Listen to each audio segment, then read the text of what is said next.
खेसारी लाल यादव का सुबह में एक गाना रिलीज हुआ है लटक जीव, जिसमें उनके साथ काम करते हुए नज़र आ रही हैं आकांक्षा पुरी जी। गाने को लिखा है कृष्णा बेदर्दी ने और गाना कृष्णा बेदर्दी के चैनल बोका म्यूजिक इंटरटेनमेंट से रिलीज हुआ है।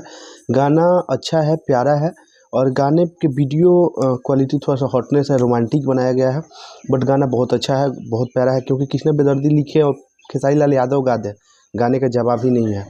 तो गाना अच्छा है और बोका इंटरटेनमेंट पे रिलीज हो चुका है लटक जीव। गाने का बोल है लटक जइब। गाना सुबह सुबह ही रिलीज किया गया है और छठ पूजा के बाद खेसारी लाल यादव का दूसरा सॉन्ग है, क्योंकि छठ के दिन ही इनका गाना आया था कमरिया लॉलीपॉप करके, जो तो राजा राम मूवी का था। एल्बम सॉन्ग पहला है खेसारी लाल यादव का छठ पूजा के बाद। गाना अच्छा है बट डांसिंग सॉन्ग नहीं है। गाना सुनने में अच्छा लग रहा है, वीडियो क्वालिटी भी अच्छा है, वीडियो देखने में भी अच्छा है, बट वो जो नाचने वाला धुन होता है जो थोड़ा सा मतलब ज़्यादा प्यारा होता है उस टाइप का नहीं है। बट गाना न ख़राब है न अच्छा है, एवरेज है।